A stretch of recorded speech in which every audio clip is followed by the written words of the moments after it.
Hi, good morning. This is a Supreme Court judgment, interesting judgment. The citation is Offshore Infrastructure Limited versus Bharat Petroleum Corporation Limited. Issues before the Supreme Court was one, whether the court has power to appoint an arbitrator when the clause for arbitration has become bad in law due to certain statutory amendments. That was the first issue. Second issue was for an application under section 11(6) of the Arbitration and Conciliation Act. Hereafter, I will say only Act. When the cause of action arises for calculation of period of limitation. So these were the two issues.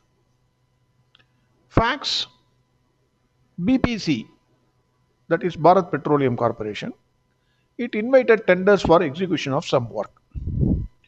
Work was awarded to OIL, Offshore Infrastructures Limited. The work was to be completed within a period of 5 months. It was completed with a delay of 7 months. OIL raised a final bill on 23/2018. This date is very important. Please note down. It raised a final bill on 23/2018. BPC released part payment and levied liquidated damages because there was a delay. Then OIL Oil issued notice to BPC for appointment of an arbitrator.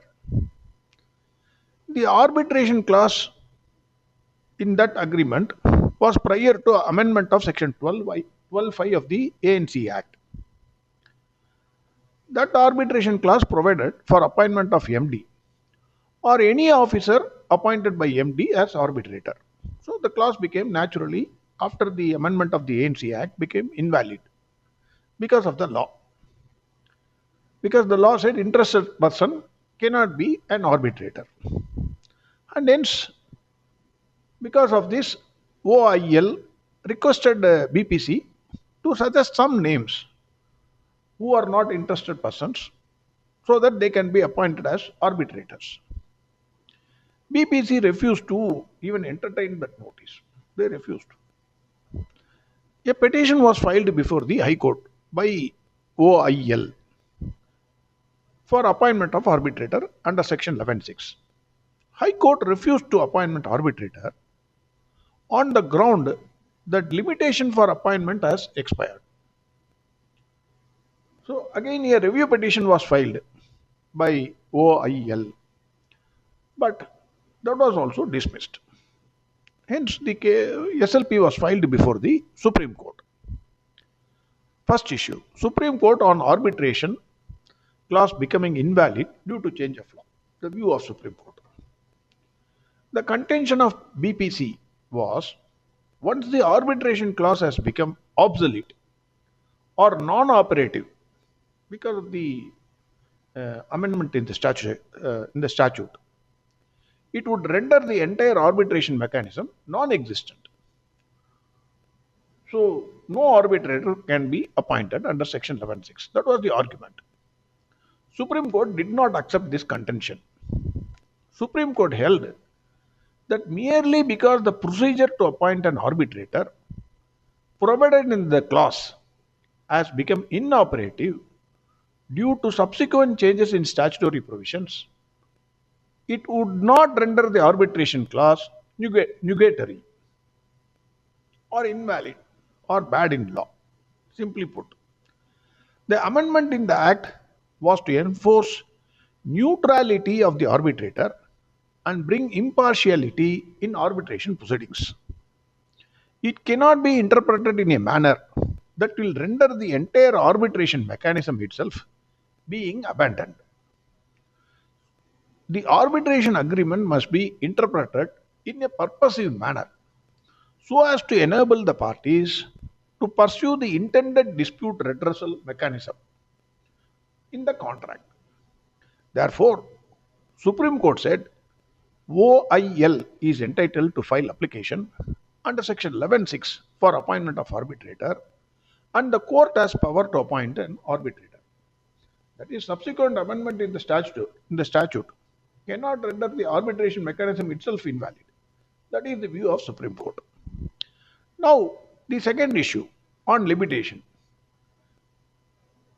In so far as limitation is concerned, Supreme Court relied on a three judge bench judgment of Supreme Court in Geo Miller and Company Private Limited case, wherein it was held cause of action in respect of arbitration application arises when the final bill handed over to the respondent becomes due. This is very, very important. When the cause of action arises, when the final bill handed over to the respondent becomes due. That is when the cause of action arises. From there only you can calculate the period of 3 years.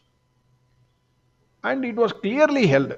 The further correspondence, you writing a letter, mail, please pay, please pay, that will not. Further correspondence between the parties subsequent to the due date of bill would not extend the period of limitation. Full stop. Supreme Court noted down the following facts in this case. The final bill was raised by the appellant on 23/2018. Amount became due on 21/4/2018. That is 30 days from the date of submission of the bill by OIC. OIL or OIL. The period of limitation to file an application under section 11(6) of the Act would start from 21/4/2018. That is why dates are very important. Please note down. Bill was raised on 23/2018. Due date is 21/4/2018. So the limitation clause will start from 21/4/2018. Application for appointment of arbitration ought to be filed within 3 years. That is 21/4/2021. However, OIL filed the application for appointment of arbitrator before the High Court on 15/3/2022. So, which is beyond the period of 3 years. Hence, in this case, High Court is correct. It has crossed the limitation period.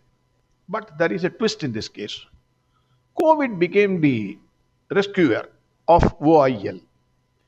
Supreme Court said in the normal course, this application would have been dismissed because it is beyond the period of limitation, as the High Court said. But Supreme Court noted that the period also falls under, some period also falls under the COVID, dreaded disease. Supreme Court in its earlier order dated 10/1/2022 held that in view of COVID-19 pandemic, period from 15/3/20 to 28/2/2022 shall stand excluded for the purpose of limitation under any general or special laws in respect of all judicial or quasi-judicial proceedings. So Supreme Court excluded this period in calculating the period of limitation and said if this period is excluded, that COVID period 15/3/2022, 28/2/2022, if it is excluded, the OIL's application for appointment of arbitrator falls within the period of limitation. Hence, Supreme Court directed Delhi International Arbitration Center to appoint an arbitrator. That is the final decision of the Supreme Court. Very interesting case. Thank you very much. Have a great day.